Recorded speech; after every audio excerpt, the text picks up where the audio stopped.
He returned a wallet he found on the street, but never imagined who would call him to court.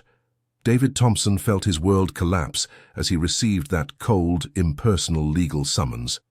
His two young daughters, 7-year-old Emily and 5-year-old Olivia, were playing innocently in the living room of their small rented house in the Upper East Side, unaware they might be taken from him forever. It all started 3 weeks ago when he found a brown leather wallet fallen into a storm drain during one of his late-night food deliveries. Even though he desperately needed the money inside to pay the overdue rent, David decided to look for the owner. She was the most feared lawyer in New York City in child custody cases. David held the summons with trembling hands as he tried to understand how an act of honesty had turned into his worst nightmare. The fine print of the legal document seemed to dance before his eyes, tired from his double work shifts. He was a delivery app driver during the day and a loading dock helper overnight, sleeping only 3 or 4 hours a night to support the girls. "Daddy, why are you sad?" asked Emily, putting aside the coloring pages she had spread on the floor. David forced a smile and quickly tucked the papers into the pocket of his worn-out shirt. "It's nothing, sweetheart. Daddy is just tired from work." But it wasn't true. The Harrison family, distant relatives of the girl's biological mother, had filed for custody. They claimed that David, being only a cousin of the late Jennifer, had no legal right to the children. Even worse, they questioned his ability to raise them, citing his precarious financial situation and the long hours he spent away from home working. The girls didn't know, but they had lost their mother 3 years ago in a bus accident in Beverly Hills. Jennifer was coming home from her job as a housekeeper when the vehicle collided with a truck. David, who lived in a studio apartment in Brooklyn Heights at the time, didn't hesitate to move into the apartment where she lived with the girls and take on the responsibility of raising them.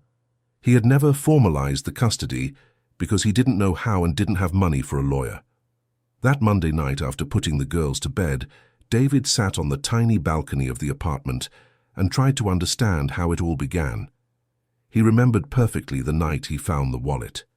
It was raining hard, and he had stopped his motorcycle to take shelter under an awning in downtown when he saw the object half buried in the wet leaves near the storm drain. Inside the wallet were identification documents, credit cards, a State Bar Association card, and almost $2,000 in cash. The name on the ID was Dr. Elizabeth Carter, a family law specialist. David knew her reputation. All the delivery drivers talked about the blonde lawyer who lived in a penthouse in Beverly Hills and won every child custody case she took. Even knowing that money would solve his immediate problems, David couldn't keep it. His mother, Mrs. Margaret, had raised him and his siblings on solid principles. Stealing was a sin, even when need was pressing. The next day he went to the address listed on the State Bar Association card. Dr. Elizabeth's office was on the 20th floor of a commercial building in Greenwich Village. David had never been in such an elegant place. The marble floor shone so brightly he could see his reflection, and the receptionists wore suits that cost more than he made in an entire month. "Sorry to bother you," he said to the receptionist, a brunette with straight hair who looked at him curiously. "I found Dr. Elizabeth's wallet." The woman took the wallet from his hands and quickly examined its contents. "She's in a hearing right now. Can you wait? She'll want to thank you in person." David checked his wristwatch. It was already 2 in the afternoon, and he needed to pick up the girls from school at 5. There was still time. He waited for almost an hour, sitting in a leather armchair that was more comfortable than his own bed. He watched lawyers in suits coming and going, all talking on the phone about complex cases and using words he didn't fully understand. When Dr. Elizabeth finally appeared, David was surprised. She was younger than he imagined, probably in her early 30s, and her blue eyes showed a sharp intelligence. She wore an impeccable black pantsuit and high heels that echoed on the marble floor. "Did you find my wallet?" she asked, extending her hand to greet him. "Yes, doctor. It was near a manhole cover in downtown." Elizabeth opened the wallet and quickly counted the money. Everything was intact. "You didn't touch anything?" "No, ma'am. I only looked at the documents to see who it belonged to." A different gleam passed through her eyes. In over 10 years working with family law, Elizabeth had developed a keen instinct for reading people. That man, dressed in simple clothes with hands calloused from hard work, could have kept the money and no one would have known. But he chose to do the right thing. "How can I thank you?" she asked. "What do you do for work?" "I deliver food through an app and work at a warehouse overnight." "Do you have a family?" "I'm raising 2 little girls, Emily and Olivia." Elizabeth noticed he said raising and not have. Small details like that always caught her professional attention. "Do you need anything? I can help with legal matters if necessary." "Thank you, doctor, but I don't need charity. I just wanted to return what was yours." His answer impressed her even more. Dignified pride, even in hardship. Elizabeth offered money as a reward, but David politely refused. He only said he was happy to have done the right thing. After he left, Elizabeth couldn't stop thinking about the encounter. There was something in the way he spoke about the girls that piqued her professional curiosity. For years, she had dealt with all kinds of people trying to manipulate the system to gain advantages in custody cases, but that simple man had something different, a sincerity she rarely encountered. That same night, using her professional contacts, Elizabeth began discreetly investigating David Thompson's life. What she discovered left her even more intrigued. Emily and Olivia were not his biological daughters, but rather his cousins, who had passed away 3 years ago. David had taken on the responsibility of raising them without any formal legal support.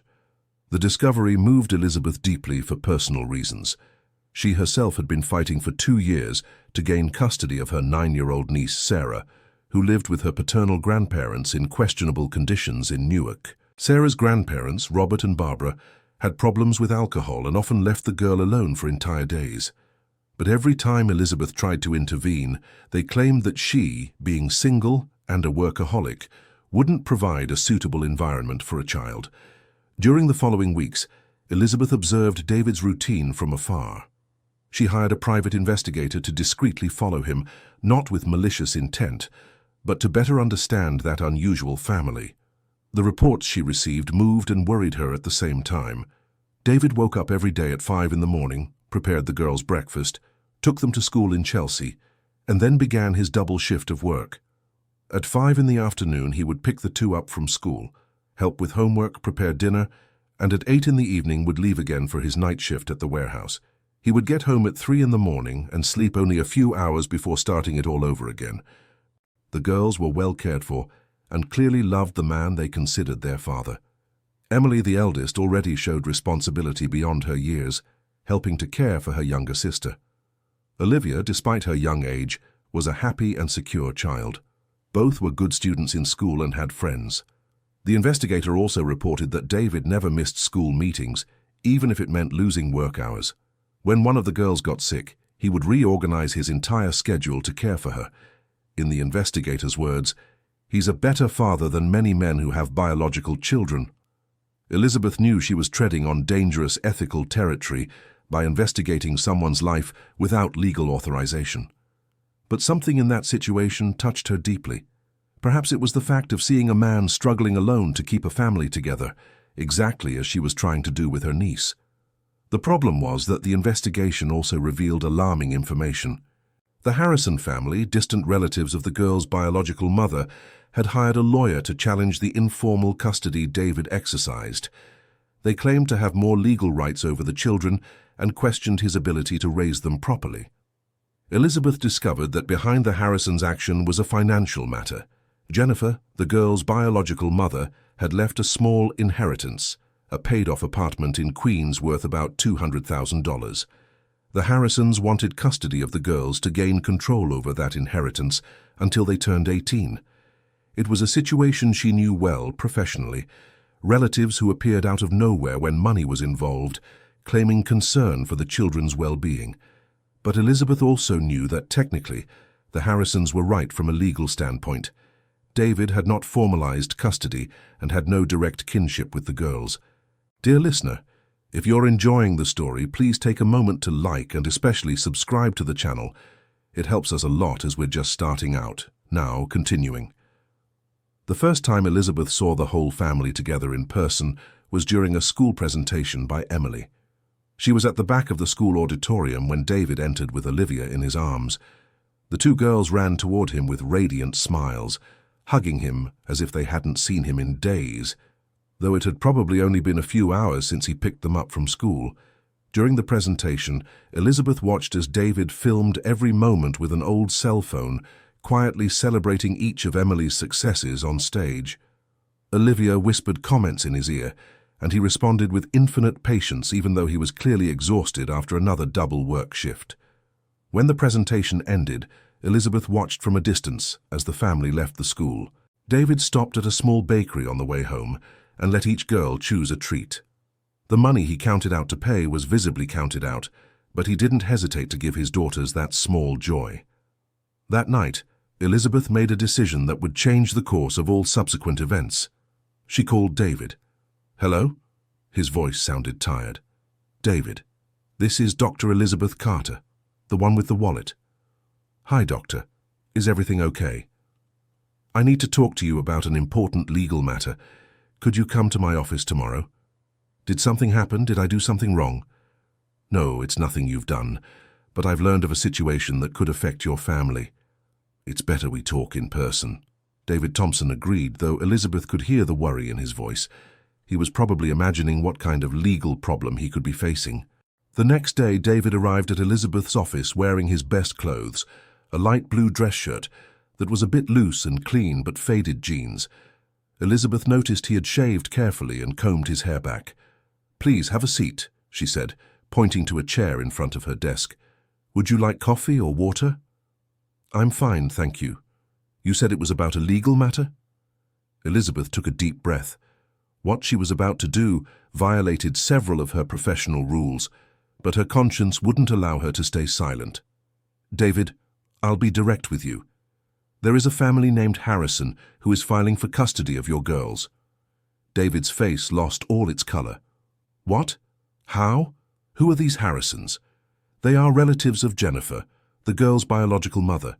They claim you have no legal right to Emily and Olivia because you never formalized the adoption. But I've been raising them for 3 years. They don't even know this family." "I know that, but legally the situation is complicated. You should have formalized custody right after Jennifer's passing." David ran his hands through his hair, clearly desperate. "I didn't know how to do that. I didn't have money for a lawyer. I thought since they were living with me I was automatically the responsible one." "It doesn't work that way. The legal system is complicated, especially in cases of informal custody." "What do I do now? I can't lose the girls, Doctor. They're all I have. And I'm all they have." Elizabeth saw the genuine desperation in his eyes. It was the same desperation she felt whenever she thought about the possibility of losing forever the chance to care for her niece Sarah. "There is a way to fight this, but it will be hard and expensive. I'll pay whatever it takes. I'll sell the motorcycle, take out loans, do anything. It's not just a matter of money. They will question your financial capability, your living conditions, the fact that you work long hours. So there's no way. They're going to take the girls from me." Elizabeth was silent for a few seconds. She was about to make a decision that could ruin her career, but one her conscience demanded. "There is a way. I will represent you." "Doctor, I can't afford your fees." "You don't need to pay anything. I'll do this pro bono." David looked at her in disbelief. "Why? You don't even really know me." "Because sometimes doing the right thing is priceless. You returned my wallet when you could have kept the money. Now it's my turn to do the right thing." But Elizabeth didn't tell him the real reason. She saw in that fight a reflection of her own battle to gain custody of Sarah. If she could prove that love and dedication were more important than blood ties and financial status in David's case, perhaps she could use the same arguments in her own cause. In the following days, Elizabeth immersed herself completely in the case. First, she needed to understand exactly who the Harrisons were and what their true motivations were. The investigation revealed that Stephen Harrison, a second cousin of the late Jennifer, was a real estate broker in financial difficulty. His wife, Linda, had never worked outside the home and depended completely on her husband's income. The couple had 2 teenage children and lived in a rented house in the Bronx. Stephen had only recently discovered the inheritance left by Jennifer. through an uncle who mentioned the apartment in Queens during a family lunch. That's when he decided to hire a lawyer to get custody of the girls. The Harrisons' lawyer, Attorney Richard Bennett, was known for being aggressive and pragmatic. Elizabeth had faced him a few times before and knew he wouldn't hesitate to use any argument, no matter how low, to win the case. Bennett's strategy was simple: to paint David as an unprepared, financially unstable and absent man who kept the girls in inadequate conditions. He planned to argue that the Harrisons offered a structured family environment, with a full-time stay-at-home mother and a more stable economic situation. Elizabeth knew she needed an equally solid strategy. She began meticulously documenting David's routine with the girls, gathering evidence that he was a dedicated and competent father. She spoke with teachers, neighbors, mothers of the girls' classmates, and even other delivery drivers who knew David. All the testimonies pointed to the same conclusion: David was an exceptional father. Emily and Olivia were happy, well-behaved, and clearly loved children. Emily's teacher commented that the girl often spoke fondly of her father, telling how he helped her with homework even when he came home tired from work. Mrs. Dorothy, the neighbor downstairs, reported that she had never heard shouts or excessive crying coming from David's apartment. On the contrary, she often heard laughter and play. She also mentioned that David always greeted all the neighbors politely and that the girls were well-behaved. But Elizabeth knew all this might not be enough. The American legal system often favored blood relatives in custody cases, especially when financial issues were involved. She needed something stronger. It was then that she discovered something that completely changed the course of the strategy. Investigating the Harrisons more deeply, Elizabeth discovered that Stephen had been sued twice for fraud in real estate deals. Although he hadn't been convicted, the lawsuits showed a pattern of questionable behavior regarding money. More importantly, Elizabeth discovered that Linda Harrison had lost custody of a child from a previous relationship due to neglect. The boy, now 16, had been living with his biological father for 5 years. Although Linda claimed it had been an amicable decision, the court records told a different story. Elizabeth was organizing all this documentation when she received a call from David, clearly upset. "Dr. Elizabeth, they were here today." "Who? The Harrisons?" "No. A social worker and a psychologist. They said they were conducting a family environment assessment." "How did it go?" "They asked the girls a lot of questions. Emily got scared and Olivia started crying when they asked if they would like to live with other relatives." Elizabeth felt her heart tighten. She knew interviews with social workers were standard procedure, but always traumatic for the children involved. "Did they say anything else?" "The social worker noted that I work many hours and that the girls are alone between the time they get home from school and the time I get back from the first part of my work." "How long are they alone?" "About 2 hours, but Emily is already 7 and very responsible. She knows not to open the door for anyone and has the neighbor's number for any emergency." Elizabeth sighed. Those 2 hours could be used against David in court. Attorney Bennett would certainly argue that leaving young children home alone constituted neglect. "David, we need to resolve this issue of the 2 hours. Do you have any options?" Mrs. Dorothy, the neighbor, already offered to look after them, but I didn't want to be a bother. "Accept her help. It's important that the girls aren't alone during the legal process." "Okay." "Doctor, I'm really afraid of losing them." "You won't lose them. I promise I'll fight with everything I have for you." After hanging up, Elizabeth stood looking out the window of her office, watching the activity on Greenwich Village beach below. She had made a promise she wasn't sure she could keep. The legal system was full of surprises, and even with all her experience, she couldn't guarantee the outcome. Her secretary, Jennifer, knocked on the door and entered with more documents on the case. "Dr. Elizabeth, the results of the investigation into the Harrisons' financial history have arrived. What did you find? Stephen Harrison is 3 months behind on rent and has his name in the credit bureau. The family's income is inconsistent, depending on real estate sales commissions that have been rare lately." "And what about the family environment?" "The Harrisons' teenage children have already been called out at school for aggressive behavior. The oldest, 17, has been suspended twice for fighting." Elizabeth shook her head. It was clear the Harrisons didn't offer a better environment for Emily and Olivia, but convincing a judge of that would be another story. Atoza Bennett was skilled enough to present his clients in the best possible light. That week, Elizabeth decided to do something she normally never would. She visited the Harrison family personally. She said she wanted to try an out-of-court negotiation to spare the children the trauma of a prolonged legal process. The Harrisons' house in the Bronx was small and poorly kept. The backyard was full of debris, and Elizabeth could hear shouting coming from inside the house even before she rang the bell. When Linda Harrison answered the door, Elizabeth immediately noticed the smell of cigarettes and alcohol. "Are you David's lawyer?" asked Linda, clearly hostile. "I am. I'd like to talk to you about the girls." "We have nothing to talk about. Those children are our family, not his." Stephen appeared behind his wife. He was a short, stocky man with wrinkled clothes and unshaven. "What's this about? We already have a lawyer." "I know, but I thought perhaps we could reach an agreement that would be better for everyone." "The only agreement we'll accept is getting custody of the girls," said Stephen. "They're our family, not that delivery man's." Elizabeth noticed he emphasized the word delivery man with contempt. "Do you know the girls? Have you spent time with them?" "We don't need to know them. Blood is blood," replied Linda. "Besides, what kind of life do those children have with a man who works like crazy and leaves them alone at home? The girls are well cared for and happy." "Happy?" laughed Stephen. "Living in a tiny apartment with no comforts. We can offer them so much more." Elizabeth looked around the messy house and decided to get straight to the point. "Really? How do you plan to support 2 more children given your financial situation?" Stephen's face closed off. "That's none of your business.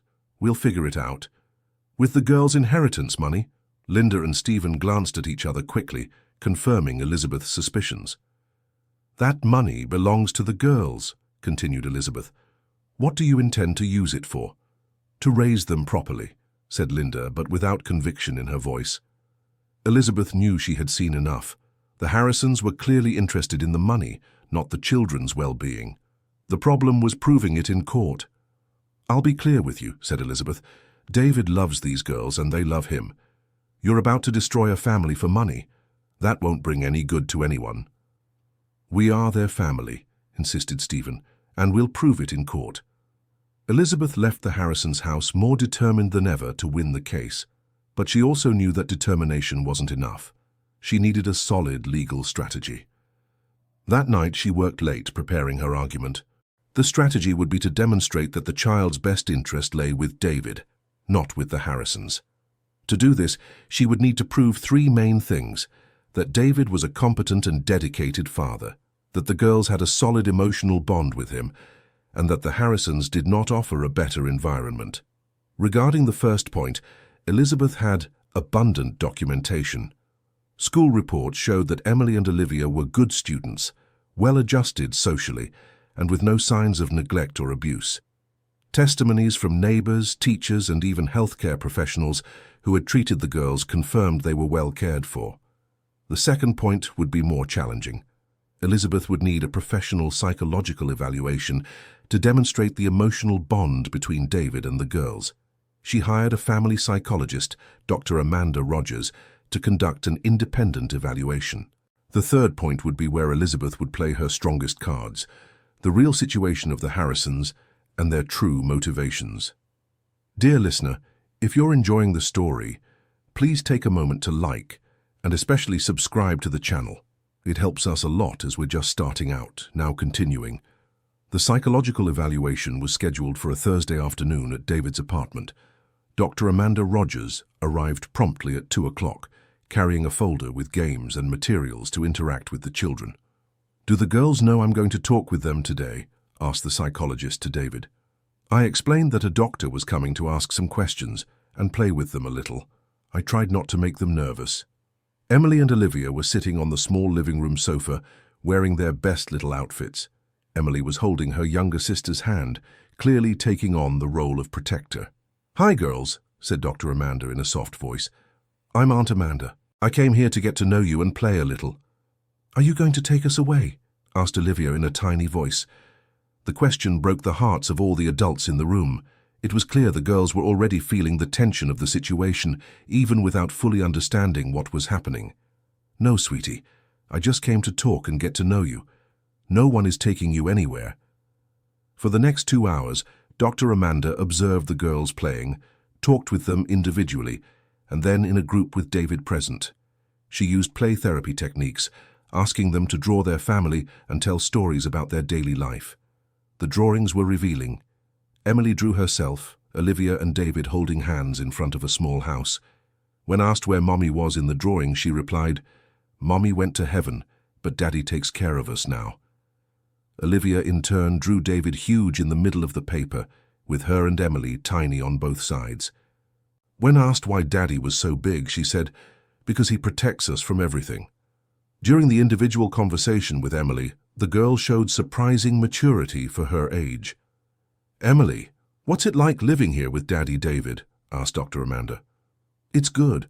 Daddy works a lot, but he always plays with us when he gets home. He helps me with homework and tells stories to Olivia so she can sleep." "Do you miss anything?"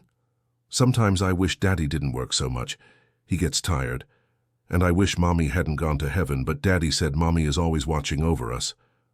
"How do you feel when Daddy has to work at night?" "I get a little scared, but Mrs. Dorothy stays with us now. And I know how to take care of Olivia. I'm the big sister." Olivia, despite being younger, was also clear in her responses. "Olivia, who takes care of you?" asked the psychologist. "Daddy and Emily. And who do you love very much?" "Daddy, Emily, and Mommy, who is in heaven." "If you could make a wish, what would it be?" "That Daddy wouldn't be sad anymore when he thinks we're not looking." This answer even surprised David, who didn't know Olivia noticed his worries. When the evaluation ended, Dr. Amanda spoke briefly with David alone, while the girls watched cartoons on television. "David, how do you feel about the possibility of losing custody of them?" "It's my worst nightmare, Doctor. They are my entire life. I know I'm not perfect, that I work too much and that sometimes I can't give them everything they deserve, but I love them more than anything in the world." "Have you thought about how you would explain it to them if the outcome isn't favorable?" David was silent for a few seconds, clearly emotional. "I don't know how I would do that. How do you explain to a 5-year-old that she can no longer live with the only person she considers her father? How do you tell Emily that she won't be able to take care of her little sister anymore? And do you feel prepared to raise 2 girls alone? I know it's not easy. I know they will grow up and have questions I might not know how to answer. But I'm willing to learn, to make an effort, to do whatever it takes. They deserve someone who will fight for them."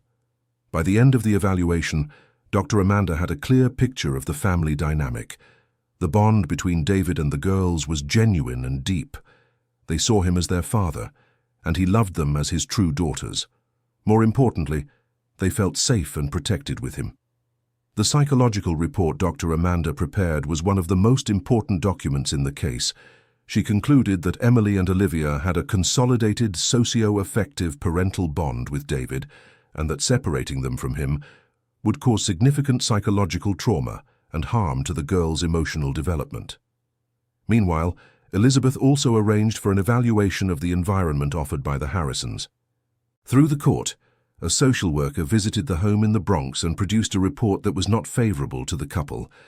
The house was untidy, with signs of dampness and mold.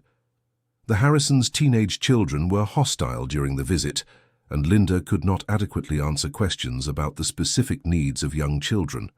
When asked how she intended to balance caring for 4 children with her current routine, she gave vague and contradictory answers. Stephen was not present during the social worker's visit, citing a work commitment, although it was later discovered he was at the corner bar with friends. But Elizabeth knew that even with all this favorable evidence, the case was not guaranteed. Atai Bennett was an experienced lawyer and certainly had strategies to work around the Harrisons' problems and attack David's situation. The first hearing was scheduled for a Monday morning at the Central Courthouse in New York City. Elizabeth arrived early to review all the documents one last time and prepare David for what awaited him. "Remember what we discussed," she said to David in the courthouse hallway. "Answer only what is asked, always be honest and stay calm, no matter what Atai Bennett says. Will the girls have to be present?" "Not in this first hearing, but it's possible the judge may want to speak with them at some point." The judge on the case was Judge William Patterson, a man in his 60s known for being fair but strict. Elizabeth had researched his previous rulings and knew he generally favored stability for children, but also greatly respected the issue of blood ties. The hearing began with Atty Bennett presenting his arguments. He painted a picture of David as a well-intentioned but unprepared man who was keeping the girls in a situation of social and financial vulnerability. "Your Honor," said Atty Bennett, "we do not question the affection Mr. Thompson shows for the girls, but affection is not enough. These children have a right to a structured family environment with financial stability and the presence of a maternal figure." Atty Bennett argued that the Harrisons offered exactly that, a structured couple with the mother available full-time and a more stable financial situation. He minimized the problems found at the Harrisons' home, claiming they were temporary issues easily resolved. "Furthermore," continued Atty Bennett, "there is a fundamental legal question.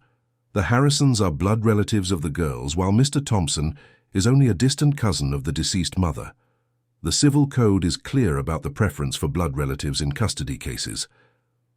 When it was Elizabeth's turn, she began her argument focusing on the best interest of the child. "Your Honor, the civil code is also clear in establishing that the best interest of the child must prevail over any other consideration. Emily and Olivia are not properties to be disputed. They are human beings with feelings, consolidated emotional bonds, and specific emotional needs." Elizabeth presented all the reports and documents she had collected, demonstrating that David was a dedicated and competent father, and that the girls had a solid family bond with him. "The girls have called Mr. Thompson Daddy for 3 years. They do not know the Harrisons. For them, the only family that exists is composed of the man who has been raising them with love and dedication since they lost their biological mother." Atty Bennett countered immediately. "Dr. Elizabeth speaks of emotional bonds, but ignores that these bonds were created in an irregular situation. Mr. Thompson assumed responsibility for the children without any legal support. If the family had been notified at the time, this situation would never have developed." The hearing lasted almost 3 hours. Both sides presented witnesses. Elizabeth brought Emily's teacher and a neighbor who knew the family well, while Atty Bennett brought an uncle of the Harrisons who attested to the family's character. During his testimony, David became emotional when speaking about the girls. "Your Honor, I know I'm not their biological father. I know my financial situation is not the best. But these girls are the most important thing in my life. When Jennifer passed, I didn't think twice about taking responsibility for them. It wasn't for money or interest. At the time, I didn't even know there was an inheritance. It was because they needed someone, and because I loved them as if they were my own blood daughters." "Mr. Thompson," asked Atty Bennett during the cross-examination, "how many hours a day do you work?" "It depends on the day, but on average about 12 hours. "And during those 12 hours, who takes care of the girls?" "They are at school during the day, and now the neighbor stays with them during the period I need to work at night. Before this neighbor were they left alone?" David hesitated, knowing his answer would be used against him. "Sometimes they were alone for about 2 hours, but Emily is very responsible and—" "So you admit you left 2 small children alone at home?" interrupted Atty Bennett, "for a very short period, and always with clear instructions. Mr. Thompson, don't you think 2 children, 5 and 7 years old, deserve full-time adult supervision?" Elizabeth saw that Atty Bennett was managing to put David in a difficult position and intervened. "Your Honor, it is important to contextualize that Mr. Thompson works 2 jobs to support the girls. He makes enormous sacrifices to ensure they have everything they need. And when he found out this situation could be problematic, he immediately arranged alternative care, but the damage was done." Elizabeth could see in the judge's face that he had registered the information about the girls being left alone. Stephen Harrison also gave testimony. "Your Honor, we only want to give these girls the family they deserve. My wife doesn't work outside the home, so she can dedicate herself fully to them. Our children are already grown and can help take care of the little girls. We have experience raising children and know what they need." Elizabeth didn't miss the opportunity during cross-examination. "Mr. Stephen, do you personally know Emily and Olivia? We haven't had the chance yet, but do you know what kind of food they like? If they have any allergies? What their favorite games are?" Well, we'll figure that out over time. Do you know that Emily struggles with math and needs extra help with her homework? As I said, we'll learn. And are you aware that Olivia still wets the bed some nights when she gets nervous? Stephen was clearly uncomfortable. No, but those are details. Mr. Stephen, Elizabeth continued, could you explain the 2 fraud lawsuits that are listed under your name? Atticus Bennet stood up immediately. Objection, Your Honour, that is irrelevant to the case. It is not irrelevant when we're talking about suitability to raise children, Elizabeth countered. The judge allowed the question, and Stephen had to admit to the lawsuits, though he claimed innocence. Elizabeth also questioned Linda Harrison about losing custody of her previous son. Mrs. Linda, you lost custody of your son Jason, didn't you? That was different. It was an agreement between me and his father. According to the court documents, custody was removed from you due to neglect. That wasn't a friendly agreement, was it? Linda became visibly nervous and began giving contradictory answers. When the first hearing ended, the judge announced he would need time to review all the documentation before making a decision. He scheduled a second hearing for a month later and said he might want to speak with the girls personally. Elizabeth left the courthouse with mixed feelings. She had managed to expose the Harrisons' problems and highlight David's strengths, but she knew the case was far from won. How do you think it went? David asked in the elevator. It went well. We managed to present our evidence and expose the weaknesses in their case, but we need to prepare for the next hearing. Will the judge want to talk to the girls? Probably. You'll need to talk to them about it. That night, David sat on Emily's bed to talk about what was happening. Emily, remember I told you there's a family that wants you to go live with them? I remember, but I don't want to live with other people. I want to stay here with you and Olivia. I know, sweetheart, and I'm fighting for you to stay with me, but a judge might want to talk to you about it. Is a judge like the police? No, sweetheart. A judge is a very important person who decides difficult things. He just wants to know if you're happy here with us. I'll tell him I want to stay with you.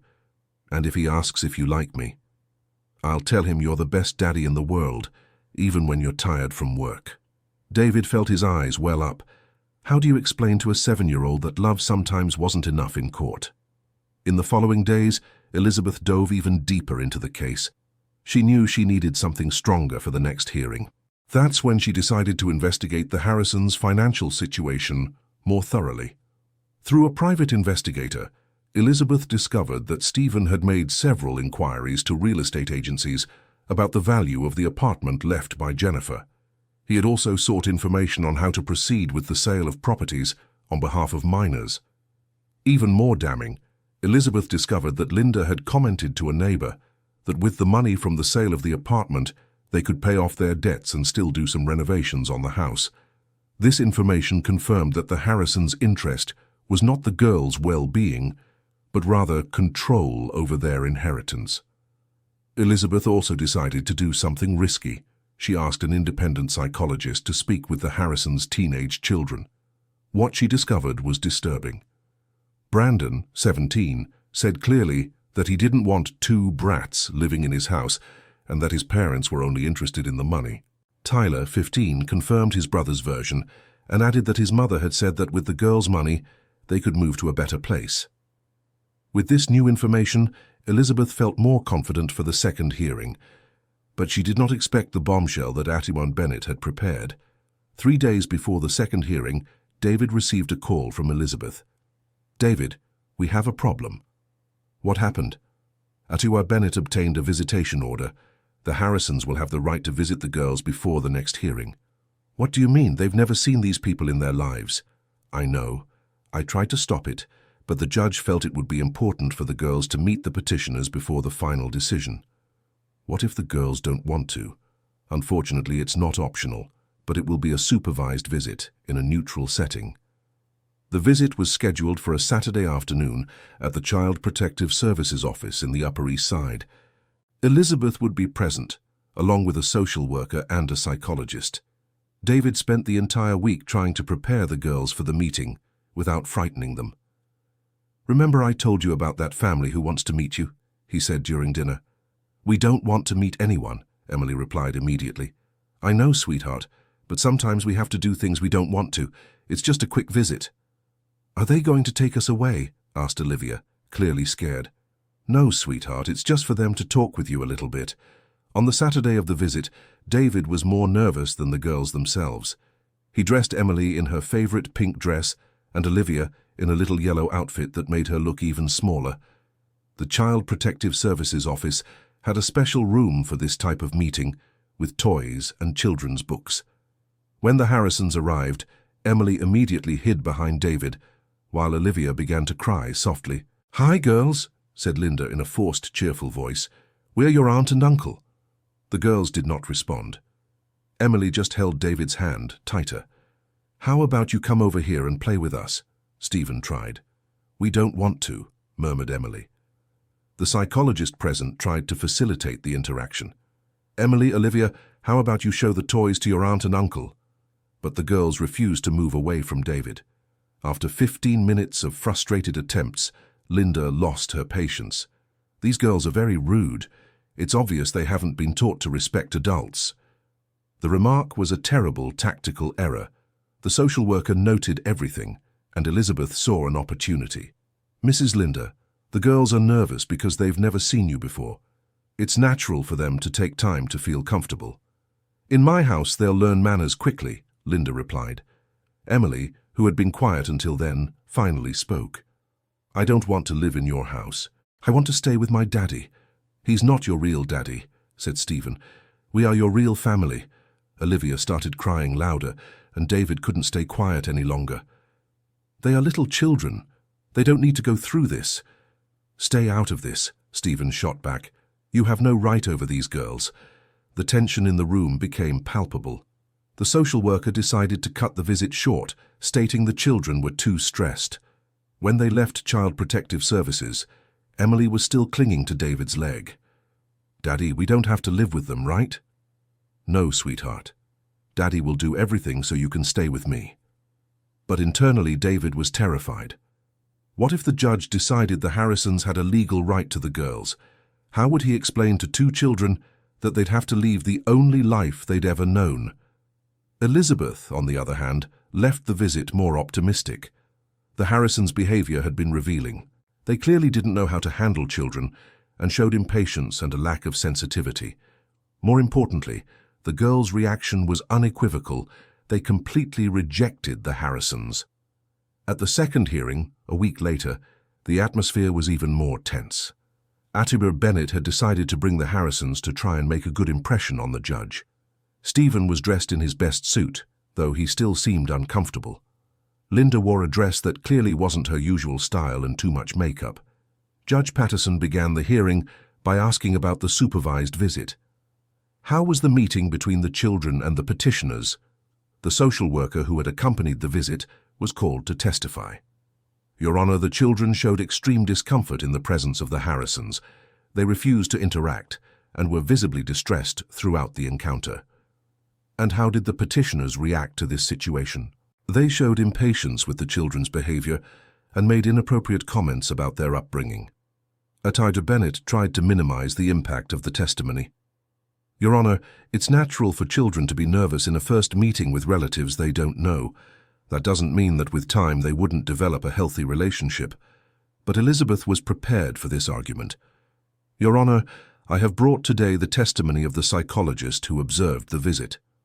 According to her, the girls' reaction wasn't just nervousness, but active rejection. They showed signs of acute anxiety and regressive behavior. Elizabeth also presented the new evidence about the Harrisons' financial intentions.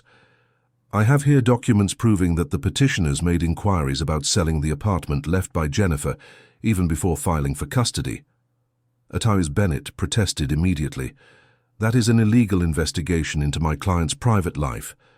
It is not illegal when it concerns evaluating the petitioner's true motivations, Elizabeth countered. The judge allowed Elizabeth to present the evidence. She showed the real estate inquiries made by Stephen and the testimonies from neighbors about Linda's comments regarding the girl's money. Your Honor, it's clear the Harrisons are not interested in Emily and Olivia's well-being. They see these children as a means to access an inheritance. Attiber Bennett attempted a defense but was clearly at a disadvantage. Even if my clients made inquiries about the estate, That doesn't prove they don't love the girls. It's natural for legal guardians to inform themselves about the assets of minors in their care. But the final blow came when Elizabeth called Brandon Harrison, Linda's teenage son, to testify. Atisa Bennett tried to prevent it, but the judge ruled the testimony was relevant to evaluating the family environment offered by the Harrisons. Brandon, how do you feel about the possibility of these two girls living in your house? The teenager looked nervously at his adoptive parents and then answered with the honesty typical of his age. I don't want them living there. The house is already too small, and my mom said it was only until they sold their own apartment. The silence in the room was deafening. Atisa Bennett turned pale, and the Harrisons looked at each other desperately. Brandon, Elizabeth continued, did you hear your parents talking about the girls' money? I heard my dad saying that with that money we could pay off the debts and still have enough left to buy a car. Atisa Bennett tried to discredit the testimony, claiming that teenagers often misunderstand adult conversations, but the damage was done. Judge Patterson adjourned the hearing to deliberate. Elizabeth left the courthouse confident, but David was too tense to feel any optimism. What now? He asked in the hallway. Now we wait. We did everything we could. The evidence is all on the table. How long does he take to decide? It could be a week, it could be a month. Custody cases are very delicate.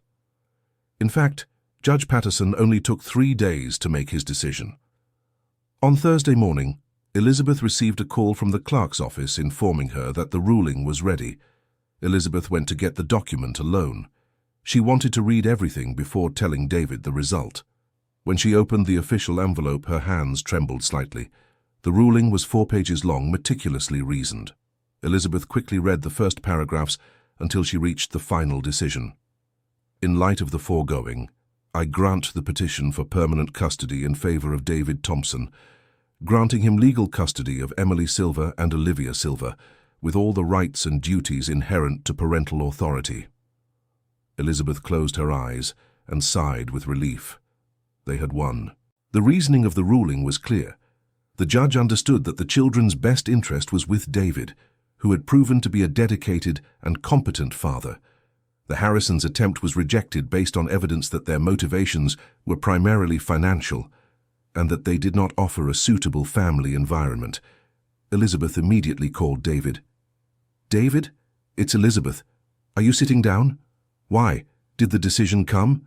His voice was tense. It did. You won. Custody is yours.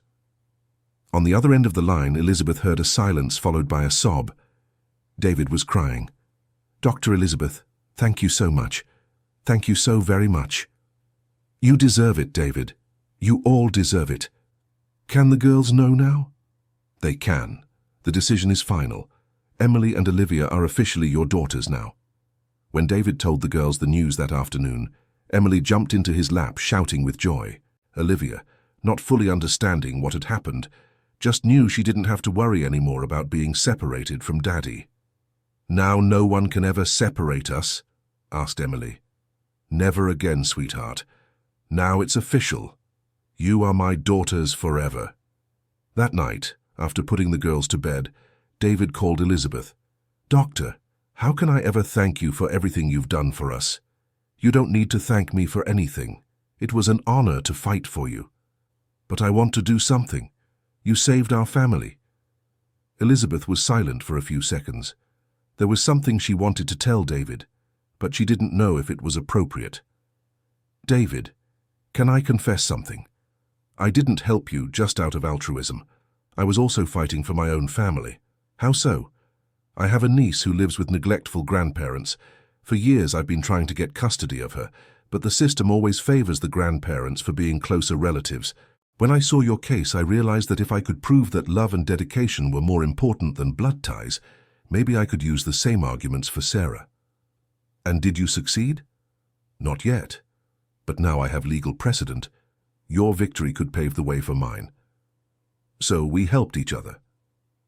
Exactly. 3 months after the court decision, Elizabeth filed a new custody petition for her niece, Sarah. This time, she used David's case as legal precedent, arguing that the emotional bond and the ability to provide adequate care were more important than the degree of kinship. The strategy worked. After a shorter and less traumatic process, Elizabeth gained custody of Sarah. Dear listener, if you're enjoying the story, please take a moment to like and especially subscribe to the channel. It really helps us who are just starting out. Now continuing. 6 months after the court decision, the two families were meeting regularly. Emily, Olivia, and Sarah had become great friends, and David and Elizabeth developed a solid friendship based on mutual respect and the shared experience of fighting for their families. On a Sunday afternoon, while the three girls played at the Central Park playground, David and Elizabeth talked sitting on a bench. "How is Sarah's adjustment going?" asked David. "Better than I expected. She still has nightmares sometimes, but she's feeling safer every day." "And her grandparents?" "They don't bother us anymore. After they lost the case, they kind of disappeared from her life." "Maybe it's better that way." "Yeah. Sometimes the people who are supposed to protect us are the ones who hurt us the most." They were silent for a few minutes watching the girls play. Emily had also taken on the role of Sarah's big sister, teaching her how to use the playground equipment. "Elizabeth," said David, "have you ever thought about what if you hadn't found that wallet on the street that night? I think about it all the time. Our whole lives changed because of a lost wallet. It wasn't just the wallet, it was you deciding to help me. And you deciding to return it instead of keeping the money. My mother always said that doing the right thing sometimes takes a while to bring a reward, but it always does." Elizabeth smiled. "Your mother was a wise woman." At that moment, Olivia ran up to them. "Daddy, Sarah wants to know if she can sleep over at our house tonight." "Of course she can," replied David, "if Aunt Elizabeth allows it." "Yes, she can," said Elizabeth. "But tomorrow you sleep over at my house with me, okay, Olivia?" "Okay. That way, we can play big family." After Olivia ran back to her friends, David commented, "Big family, she's right, huh? We've become a big family indeed."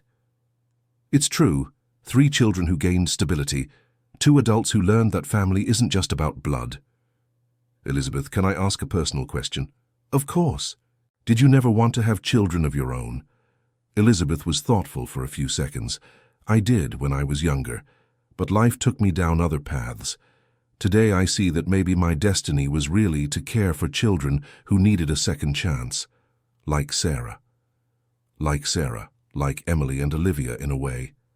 It's funny how things fall into place in the end, huh?" That same week, Elizabeth received an unexpected phone call. It was from Judge William Patterson, the judge who had decided David's case. "Dr. Elizabeth, do you have a minute to talk?" "Of course, Your Honor. How can I help you?" "Actually, it's the opposite. Perhaps I can help you. We've received a report here about a family that is mistreating 3 small children. It's a delicate case, and I thought of you because of how you handled Mr. David's case." "What kind of mistreatment?" "Severe neglect. The children are living in deplorable conditions, and the caregivers have a history of alcohol and drug abuse." "And the extended family? There isn't any. The biological parents are lost in the world of drugs and the grandparents have passed away. If the court removes the children from this situation, they'll go to shelters." Elizabeth felt her heart tighten. She knew the reality of shelters in New York City. Some were good, but most were overcrowded and lacked adequate resources. "Are you suggesting I represent these children?" "I'm suggesting something bigger. Have you ever thought about working more systematically with cases like this? Children in vulnerable situations who need foster families." Elizabeth had never thought about it, but the idea intrigued her. Would it be like an NGO? It could be, or a specialized division of your firm. The public system is overwhelmed, and lawyers like you, who genuinely care about children's well-being, are rare. That night, Elizabeth talked with David about the judge's proposal. "What do you think?" she asked. "I think it makes perfect sense. You have a knack for it, you have experience, and more importantly, you truly care. But it would be a big change in my career. Family law for high-income clients is much more profitable. Elizabeth, life isn't just about money. You taught me that yourself." "How so?" "When you took my case for free. When you fought for Sarah. When you chose to do the right thing instead of the easy thing." Elizabeth smiled. "You're right. Maybe it's time to use my experience for something bigger." The following week, Elizabeth went to meet the 3 children the judge had spoken about.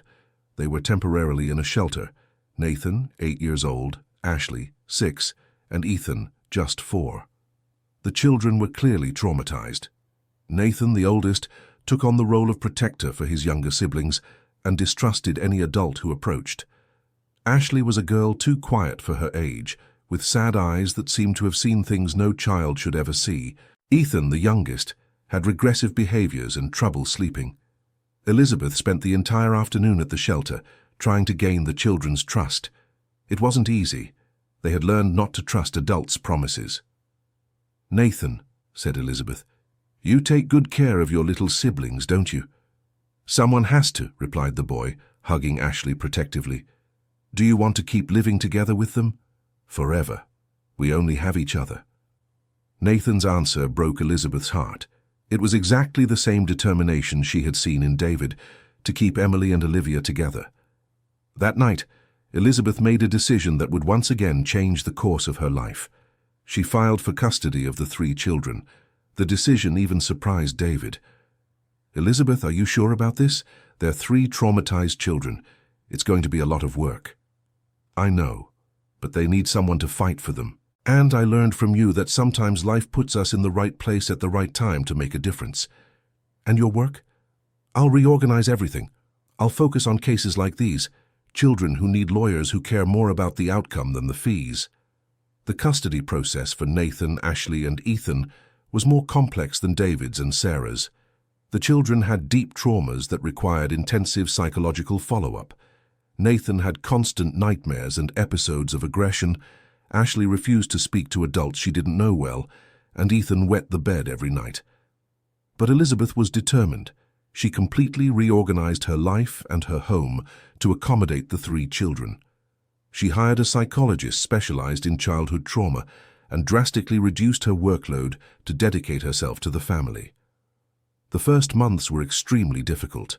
The children constantly tested Elizabeth's limits, expecting to be rejected as they had been so many times in the past.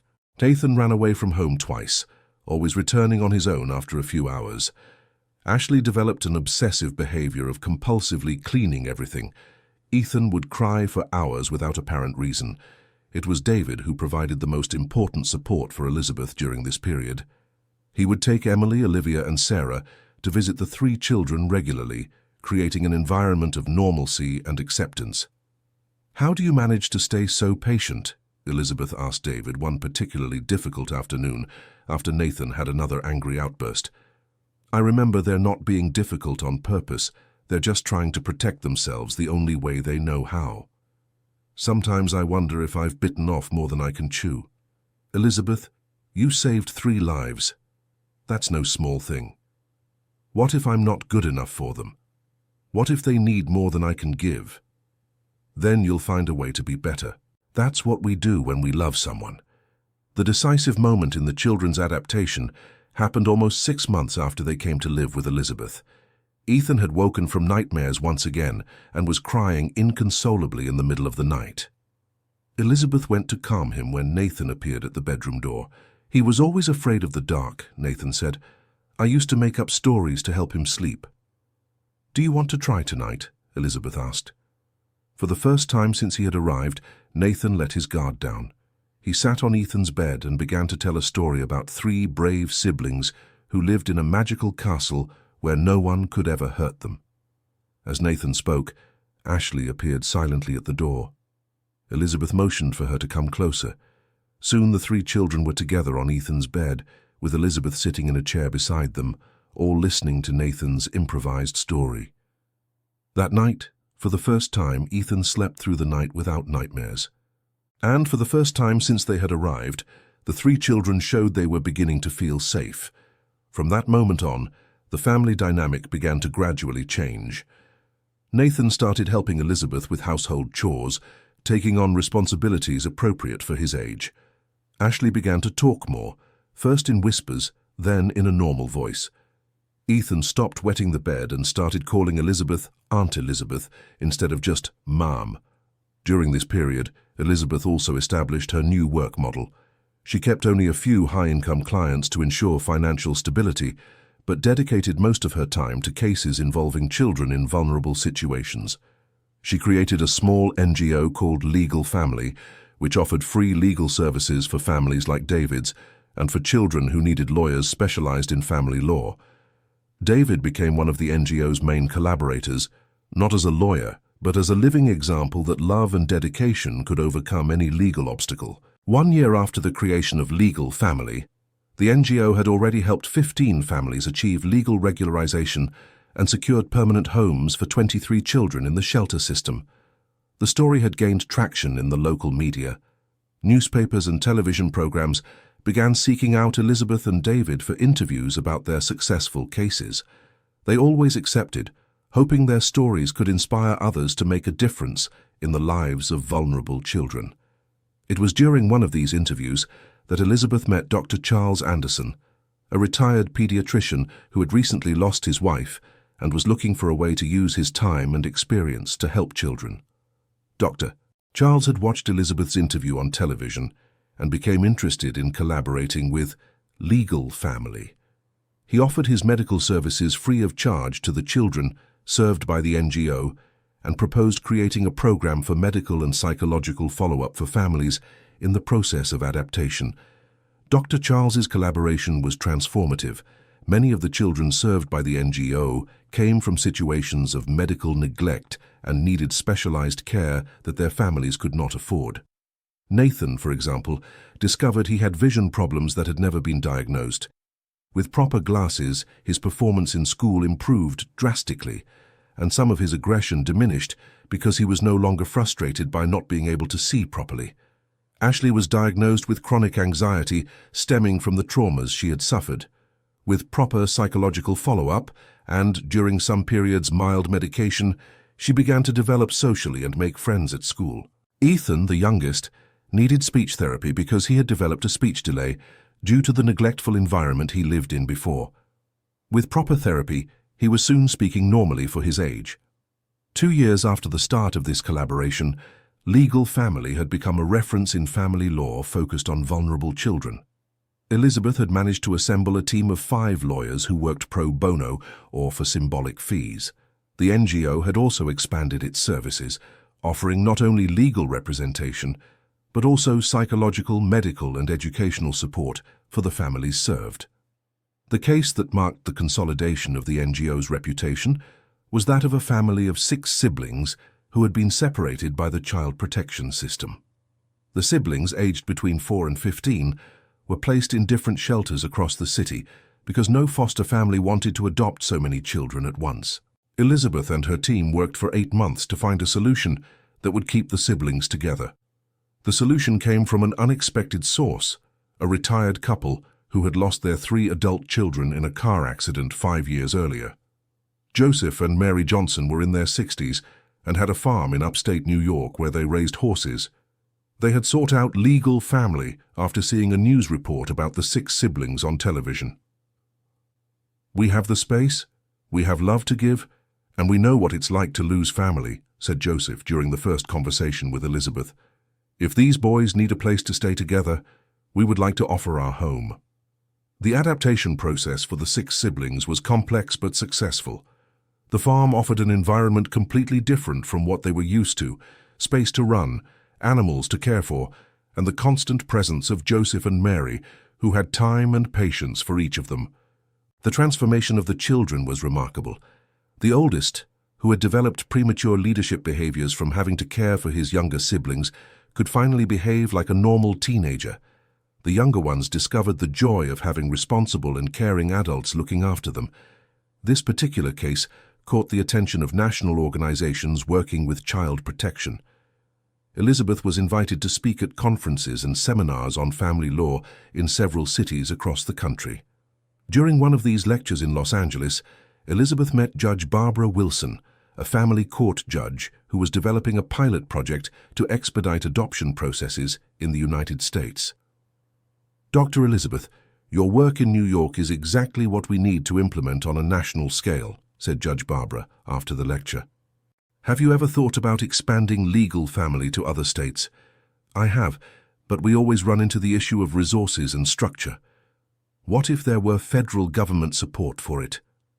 The conversation with Judge Barbara opened a new perspective for Elizabeth.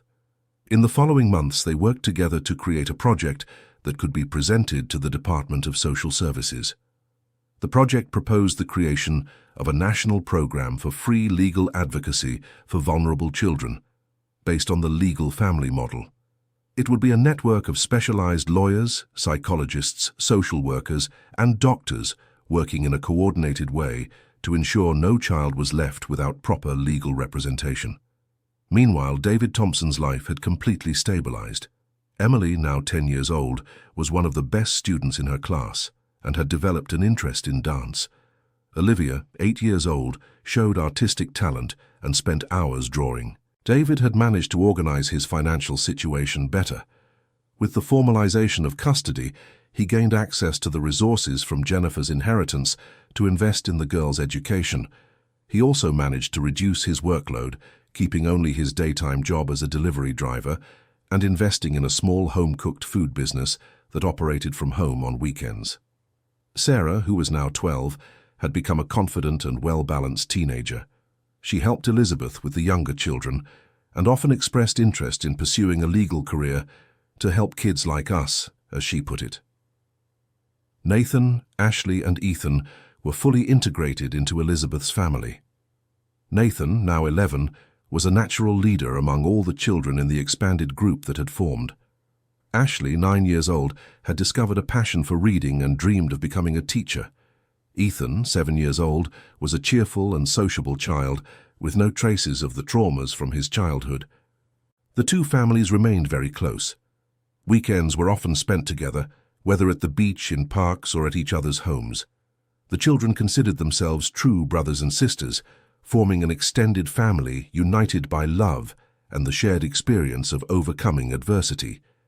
It was during one of these family weekends that Elizabeth received the call that would once again change the course of their lives. "Dr. Elizabeth, this is Judge Barbara from Los Angeles." "Hi, Barbara. How's the project going?" "It's going very well. In fact, that's why I'm calling. The department approved our proposal. They want to implement the national program, and you've been invited to coordinate the pilot project." Elizabeth nearly dropped the phone. "What do you mean?" "You would be responsible for training teams in 5 states initially: Los Angeles, Pennsylvania, Florida, Texas, and California. You'd be based in Washington, D.C., but with a lot of travel." "That's amazing, Barbara, but I don't know if I can accept." "Because of the children?" "Exactly. I have 4 children to raise now. I can't be traveling all the time." "What if there was a way for you all to move to Washington, D.C.?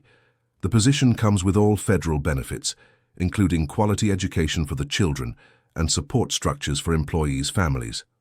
Elizabeth fell silent, processing the information. "I need to talk to my family before making any decision." "Of course. You have a month to decide." That night, Elizabeth gathered all the children, Sarah, Nathan, Ashley, and Ethan, to talk about the proposal. "Aunt Elizabeth," asked Nathan, "if we go to Washington, D.C., will we still get to see Uncle David and the girls?" "Yes, we will. Washington, D.C. isn't that far. We can come visit on holidays and vacations." "And can Emily and Olivia come visit too?" asked Ethan. "Of course they can." Sarah, always the most mature of the group, asked the most important question. "Aunt Elizabeth, is this work important to you?" "It's very important, Sarah. It could help thousands of children all over the country find families like we found each other." "Then we have to go," declared Nathan. "If we can help other kids like us, it's worth it." The other children agreed immediately. Their experience had taught them the importance of helping those in difficult situations. All that was left was to talk to David. Elizabeth was nervous because she knew their friendship was one of the pillars of stability in both their lives. "Elizabeth," said David when she told him about the proposal, "that's wonderful. You need to accept. But what about our family, and the children, and you? Elizabeth, you changed my life and my daughter's lives. Now you have the chance to do that for thousands of other families. You can't waste this opportunity. I'm going to miss you all so much." "We'll miss you too, but you're not disappearing from our lives. We'll talk every day and we'll get together on holidays." "Are you sure you support this decision?" "I'm absolutely sure. And the girls will support it too. Emily already said that when she grows up she wants to work with you at Legal Family. 3 months later, Elizabeth and the 4 children moved to Washington, D.C. The farewell was emotional, but not sad, because everyone knew it wasn't an end, but a new phase. The national program coordinated by Elizabeth was a success from the start. Within 2 years, over 500 children in vulnerable situations received proper legal assistance through the network she helped create. The Legal Family model was replicated in dozens of cities, always adapted to local realities, but maintaining the core principles: prioritize the child's best interest, work with multidisciplinary teams, and focus on creating healthy family bonds. Elizabeth traveled a lot, but managed to organize her schedule to be present for the children's important moments. Sarah became one of the top students at her school in Washington, D.C., and was accepted into an exchange program for young people interested in law. Nathan discovered a passion for science and dreamed of becoming a veterinarian. Ashley maintained her interest in education and participated in volunteer literacy projects. Ethan became a promising athlete in swimming. The friendship between the 2 families remained strong despite the distance. They spent every holiday together, alternating between New York City and Washington, D.C. The children grew up considering themselves true siblings, regardless of where they lived. David expanded his home-cooked food business and opened a small restaurant in the neighborhood. Emily, now 15, helped at the restaurant on weekends and had developed an interest in cooking and management. Olivia, 13, maintained her artistic talent and had several of her works displayed at her school and at her father's restaurant. 5 years after the move to Washington, D.C., Elizabeth received a special invitation. The American Bar Association wanted to honor her with the Attorney of the Year award for her work with vulnerable children. The ceremony would be in New York City, and Elizabeth decided to turn the trip into a big family reunion. David would close the restaurant for a few days so everyone could celebrate together. On the night of the award ceremony, Elizabeth was on stage at the Metropolitan Opera House in New York City receiving the honor. In the audience were all the people who had been part of her journey: David, Emily, Olivia, Sarah, Nathan, Ashley, Ethan, Dr. Charles, Judge Barbara, and dozens of other families who had been helped by Legal Family. During her speech, Elizabeth told the story that had started it all. "This award isn't mine. It belongs to a man who found a wallet on the street and decided to return it instead of keeping the money inside. It belongs to brave children who knew how to fight for their families. It belongs to professionals who decided to use their knowledge to make a difference in the lives of those who need it most." Elizabeth looked at the audience and continued, "I learned that family has nothing to do with blood or money. Family is about love, dedication, and being there in the moments that matter. Every child deserves that, and that's why we will keep fighting so that no child is left without a family that loves them." The entire theater rose in applause. Emily, who was in the front row, wiped the tears from her face. David smiled proudly, holding Olivia's hand. Sarah, Nathan, Ashley, and Ethan cheered with joy. After the ceremony, the 2 families gathered on the balcony of David's apartment, now larger and more comfortable, looking out at the view of Upper East Side Beach. "Elizabeth," said David, "do you remember that night I called you desperate because the Harrisons wanted to take the girls from me?" "I remember perfectly." "You could have ignored me. You could have pretended it wasn't your problem." "It never crossed my mind to do that. And look what it led to. How many families have we helped stay together? How many children have found permanent homes?" We lost count, right? Emily, now an 18-year-old young woman, approached the 2. "Dad, Aunt Elizabeth, I have something to tell you." "What is it, sweetheart?" asked David. "I've decided I'm going to study law. I want to work with you at Legal Family when I graduate." Elizabeth and David looked at each other, moved. "Are you sure, Emily?" asked Elizabeth. "Absolutely sure. You 2 saved our family. Now it's my turn to help save other families." Olivia, now 16, also joined the group. "I want to help too. I thought about studying psychology to work with traumatized children."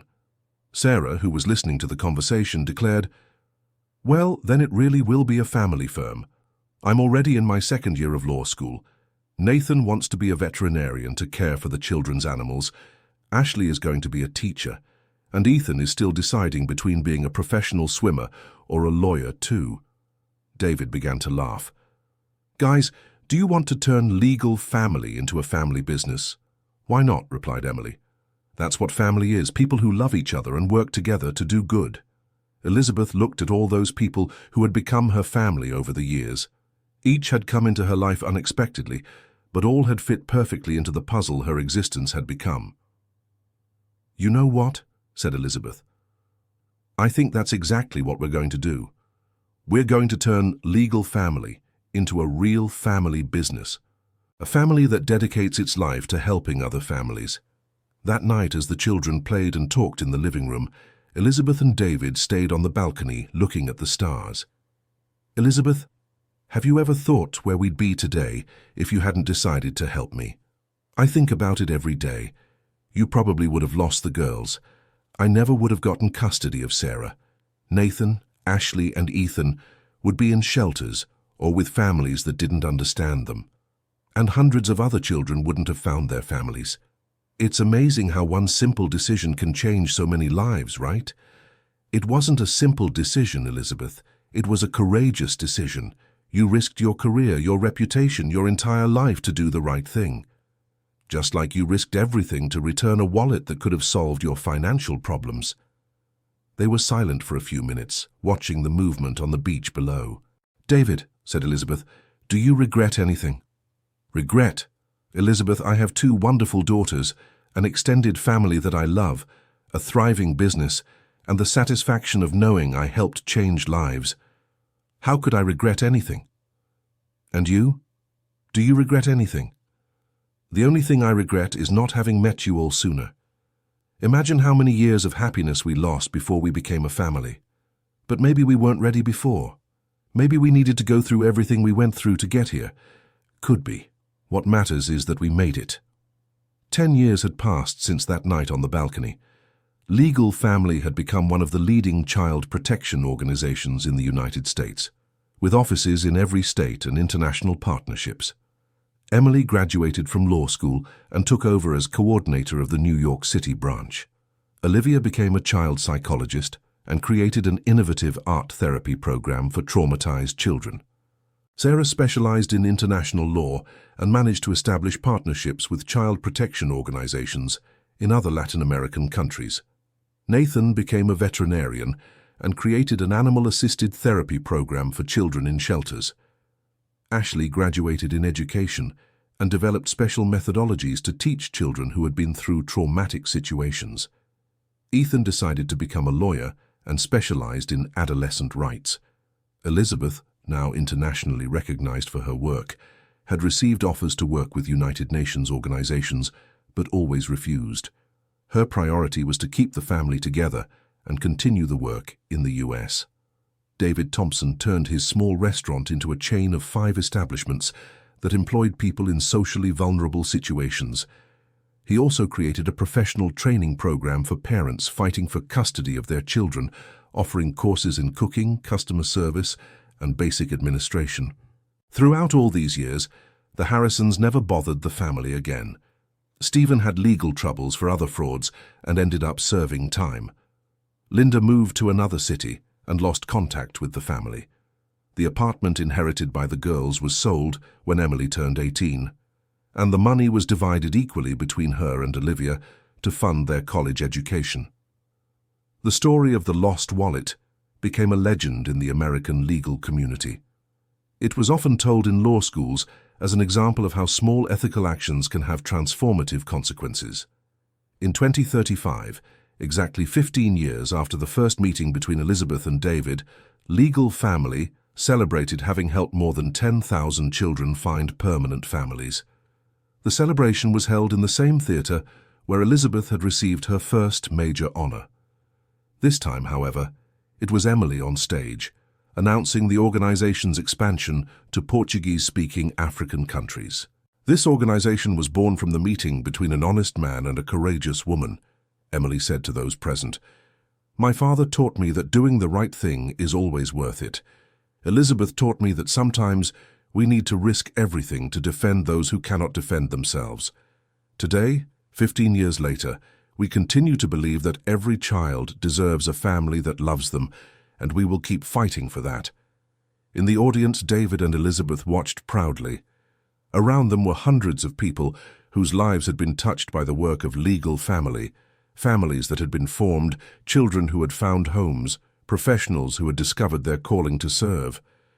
After the ceremony, the two families gathered once again on the balcony of David's apartment. Now 3 generations were present: Elizabeth and David, all the children they had raised, and the grandchildren who were starting to arrive. Emily had married a fellow lawyer and had a young daughter, Jennifer Sarah, named after her biological mother and the aunt who had changed her life. Olivia was engaged to an art teacher and planned to have children soon. Sarah had twin boys who loved playing with their cousins. Nathan was married to a veterinarian, and they had a son who always wanted to help with the therapy animals. Ashley had adopted 2 sisters who were in a shelter under conditions similar to what she had lived through. Ethan was engaged to a lawyer who also worked with children's rights. "Elizabeth," said David, observing that whole family they had built together, "have you ever stopped to count how many grandchildren you have now?" "I've lost count," laughed Elizabeth. "But that's the least of it. What's important is that they are all growing up knowing what it is to be loved and protected." "And knowing that your work continues," added Emily. "Jennifer already says she's going to be a lawyer like Grandma Elizabeth and Grandpa David." "She's only 3, protested Elizabeth. "But she already knows how to stand up for what's right," replied Emily. "The other day she fought with a boy at preschool because he was being mean to a younger child." David smiled. "The seed has been planted, right? The next generation is already learning to protect those in need." That night, after everyone had left, Elizabeth and David were alone on the porch as they had been for so many years. "David," said Elizabeth, "if you could go back in time, would you still return that wallet?" "Without a second's hesitation. And you? Would you still help me?" 1,000 times, even knowing everything that would come after, the sleepless nights, the worries, the responsibilities. Why?